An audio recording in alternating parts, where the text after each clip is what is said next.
Olá, amigos, 19 de abril de 2012, Dia do Exército. Dia do Exército Brasileiro, importante data nacional que merece ser devidamente comemorada e lembra a primeira Batalha dos Guararapes, em que, com o sentimento nativista já desenvolvido, as três nacionalidades, as três etnias, melhor dizendo, do país se reuniram numa força militar para se opor ao invasor holandês. Falar do Exército, nós nos lembramos de que o Exército, atualmente no estado do Rio de Janeiro, tem sido empregado na preservação da ordem pública, muito especialmente no Complexo do Alemão, chamado Morro do Alemão, e o complexo de favelas correlacionado geograficamente com esse Morro do Alemão.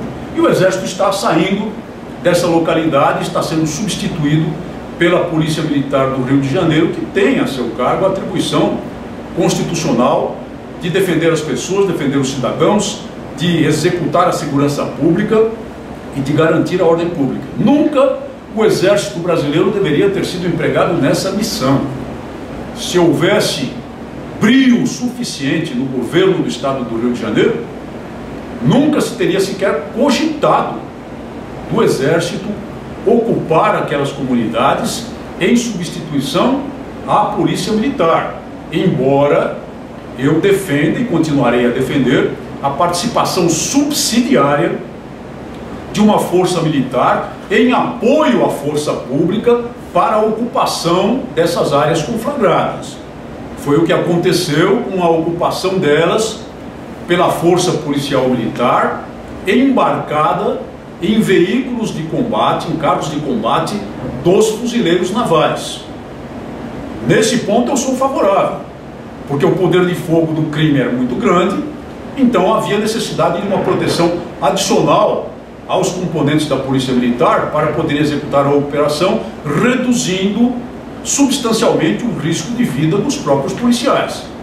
Nesse sentido, os fuzileiros navais deram apoio à operação, mas não comandaram a operação, não planejaram a operação em termos de ordem pública, em termos de segurança pública. Mas o fato é que o Exército acabou executando essa operação diretamente, está se retirando agora, substituído pela força policial. E a imprensa, a grande mídia, que gosta de ajudar os governantes a empolhar a população, nos diz que aquelas áreas estão pacificadas. Pacificadas coisa nenhuma. Basta ver que no próprio Complexo do Alemão, há pouco tempo, os criminosos traficantes de entorpecentes que ainda lá estão, deram uma demonstração de força matando um cabo da Polícia Militar do Rio de Janeiro, da tropa de choque, numa patrulha de rotina, numa área supostamente pacificada. E basta ver que o tráfico de entorpecentes campeia, mantém as suas zonas de influência e consegue dominar uma parte da população. Na noite passada, nós vimos mais um exemplo disso. Lá na favela do Rato Molhado, em que depois de uma operação policial, da qual resultou um traficante de drogas ferido, hospitalizado, e acabou também resultando na morte de um jovem daquela comunidade, houve aparentemente uma revolta popular que se traduziu em bloqueio de via pública, apedrejamento e incêndio de um ônibus, incêndio de um veículo de transporte coletivo, aparentemente praticado por pessoas comuns revoltadas. Mentira, não é nada disso. Essas pessoas obedeceram às ordens dos que mandam naquela localidade, que são os chefões do tráfico. Utilizaram os adolescentes que estão a serviço do tráfico como linha de frente para os incêndios e apedrejamentos e colocaram a população à vista da mídia, homens, mulheres e crianças, para passar a imagem que se tratava de uma revolta popular contra um abuso policial, que aliás não aconteceu, contra uma arbitrariedade policial, que não aconteceu, porque o indivíduo ferido efetivamente era um criminoso, um traficante de entorpecentes, já com passagens por esse crime. E isso acontece porque esses bandos ainda têm o domínio de grande parte das zonas desagregadas, das áreas desagregadas do Rio de Janeiro. Não é isso privilégio, digamos assim, do Rio de Janeiro, acontece em outras partes do país, mas acontece com muito mais predominância, com muito mais clareza e com muito mais força e poderio lá no estado do Rio de Janeiro, na capital carioca principalmente, nessas áreas desagregadas que a imprensa, a serviço dos governantes de plantão, insiste em dizer que estão pacificadas.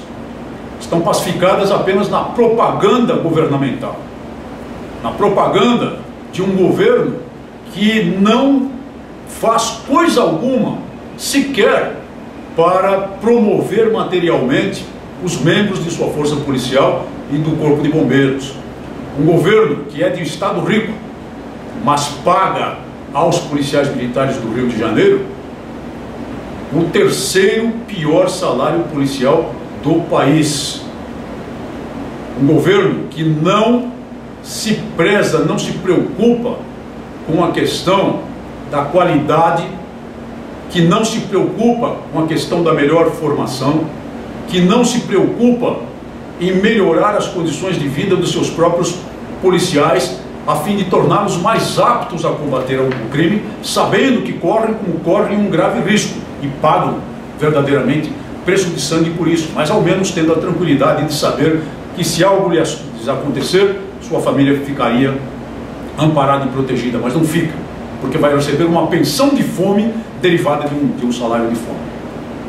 E enquanto campeia a propaganda nesse sentido, os fatos duros vão se revelando no noticiário e vão sobressaltando e aterrorizando a população.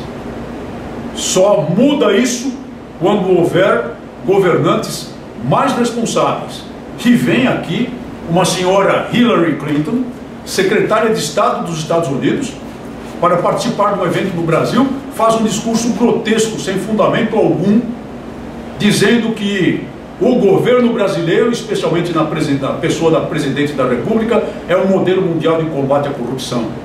Olha, não sei se é o caso de rir ou de chorar, que vem essa senhora despreparada e ignorante da realidade do nosso país, associada com os movimentos feministas que querem a todo custo justificar a qualidade e declarar a qualidade das governantes mulheres do país e fora do país, em qualquer parte do mundo, fazer uma declaração sem fundamento sociológico algum, sem fundamento fático algum.